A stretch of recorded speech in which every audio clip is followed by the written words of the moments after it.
Iran में कुछ दिन पहले बड़े पैमाने पर प्रदर्शन हुए जो हिंसक रूप ले गए। इन प्रदर्शनों में सरकारी इमारतों को नुकसान पहुंचाया गया और कई वाहनों को आग के हवाले कर दिया गया। प्रदर्शनकारियों ने कई मकबरे और मस्जिदें भी क्षतिग्रस्त की। शहरों में तनाव का माहौल है और सुरक्षा बल सड़कों पर तैनात है। आम लोग डर और असुरक्षा की भावना में है। प्रशासन स्थिति को नियंत्रित करने के लिए कड़े कदम उठाए हैं, लेकिन हालात सामान्य नहीं हो पाए हैं। हमारी एक्सक्लूसिव रिपोर्ट में आप जानेंगे कि ईरान में अब हालात कैसे हैं। मैं इस समय मौजूद हूँ तजरिश की उस मज़ार में।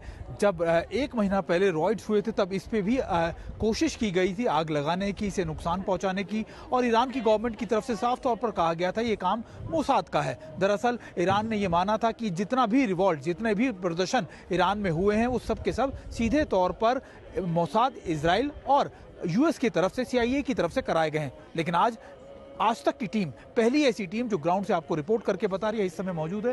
और अगर आप देखें तो मेरे पीछे आप देखेंगे कि ये सारे के सारे वो लोग हैं जो यहाँ के कमांडर्स, जनरल सुलेमानी हो या दूसरे कमांडर्स हो, उनकी तस्वीर जिन्होंने अपनी शहादत या फिर जो मारे गए थे इजराइल के साथ या उसके साथ जंगों में, वो लोग हैं। और हम आपको और कई चीज़ दिखाने की कोशिश कर रहे हैं कि अभी क्या महत्वपूर्ण चीज़ है। अगर आप एक और देखें तो ये है वो साइंटिस्ट जिनकी आप कह सकते हैं कब्रगाह या फिर उनको जो दफन किया गया था वो उनका यहाँ पर वो रखा गया है। करीबन 18 से ज़्यादा ऐसे साइंटिस्ट हैं जो न्यूक्लियर साइंटिस्ट थे, जिसको इजराइल, अमेरिका या किसी की तरफ से मार गिराया गया, और उनको याद करते हुए यहाँ पर उनकी तस्वीरें और इनकी आप कह सकते हैं कि छोटी छोटी उनकी एक शहादत के तौर पर उनको यहाँ पर उनकी यहाँ रखा गया है। और ये इसलिए किया जाता है ताकि उन साइंटिस्टों के योगदान को भी याद रखा जाए।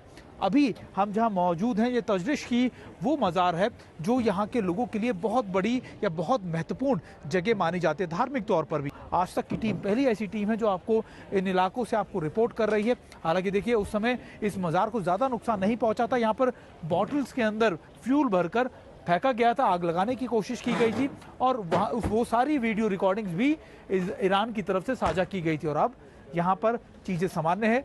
यहाँ पर कई जगहों पर आप देखें सिक्योरिटी कैमरा भी, मेरे पीछे देखेंगे आपको कई जगहों पर नए सिक्योरिटी कैमरास भी इंस्टॉल कर दिए गए हैं। यहाँ पर सिक्योरिटी पहले से ज़्यादा है। हमको भी 4 बार यहाँ पर रोका गया है। अंदर भी कई लोग ऐसे हैं सिक्योरिटी फोर्सेस के जो लगातार यहाँ पर चीज़ों को की मॉनिटरिंग के लिए खड़े रहते हैं। वो देखते रहते हैं कि आखिरकार यहाँ पर क्या चीज़ें चल रही हैं। और एक बार फिर मैं आपको दिखाने की कोशिश करता हूँ कि यहाँ का नज़ारा क्या है। देखिए, जो महिलाएं हैं हिजाब में, वो यहाँ पर दुआ करने के लिए उनकी शहादत को या फिर उनकी वो जिस तरीके से मारे गए थे उन साइंटिस्टों को, और वो जो जनरल्स हैं उनके लिए भी। तो यहाँ पर आप दोनों तरफ से देखेंगे कि एक तरीके का ईरान की तरफ से कोशिश की जाती है कि जो भी शख्स, चाहे वो साइंटिस्ट हो, चाहे वो मिलिट्री ऑपरेशंस में मारा गया हो या वो किसी बड़े ऑपरेशंस में या फिर किसी काम के लिए मारा गया हो, उसको शहीद के तौर पर जाना जाता है। और शायद ईरान उन सभी शहीदों को हर जगह इसी तरीके से आप कहते हैं यादगार के तौर पर उनकी एक तरीके के उनके सिंबल्स बनाए गए हैं ताकि लोग वहां पर आके उनके लिए प्रेयर कर सकें। और अब हम आपको तेहरान के कास स्क्वायर स्थित मस्जिद अल रसूल से रिपोर्ट दिखा रहे हैं। इस मस्जिद और उसके आसपास के इलाके में सबवे से ज्यादा आगजनी हुई थी। आग ने मस्जिद की छत और आंतरिक संरचना को गंभीर नुकसान पहुंचाया था। मैं इस समय मौजूद हूँ कास स्क्वायर के इलाके में। अगर आप ये पूरा इलाका मैं आपको दिखाने की कोशिश करूँ, ये कास स्क्वायर का इलाका है। और मेरे पीछे अगर आप देख रहे हो तो यहाँ पर आपको नजर आएगा ये एक सर्कल है, बड़ा आप इसे एक सर्कल एरिया कह सकते हैं, जो यहाँ का व्यापारी इलाका भी है। और इसी कास स्क्वायर के पास ये मस्जिद रसूल है जो बताई हमें गई है कि यहाँ पर भी आप देखें कि आगजनी कैसे की गई थी उस समय। और अगर आप देखें एक एक चीज़ को कैसे नुकसान पहुँचाया गया था। अगर मैं आपको यहाँ से दिखाऊँ तो ये देखिए, ये है वो मस्जिद के गेट जो अभी हालांकि बंद किए गए हैं। और इस मस्जिद को सबसे ज़्यादा नुकसान उस समय पहुंचा था, आग के हवाले मस्जिद को कर दिया गया था। और अगर आप देखें उस समय हालांकि ईरान की तरफ से कहा गया था कि ये सारी चीज़ें जो हैं वो लगातार की गई हैं मोसाद की तरफ से। मोसाद को और CIA को इसके लिए दोषी ठहराया गया था, इस पर ये कहा गया था।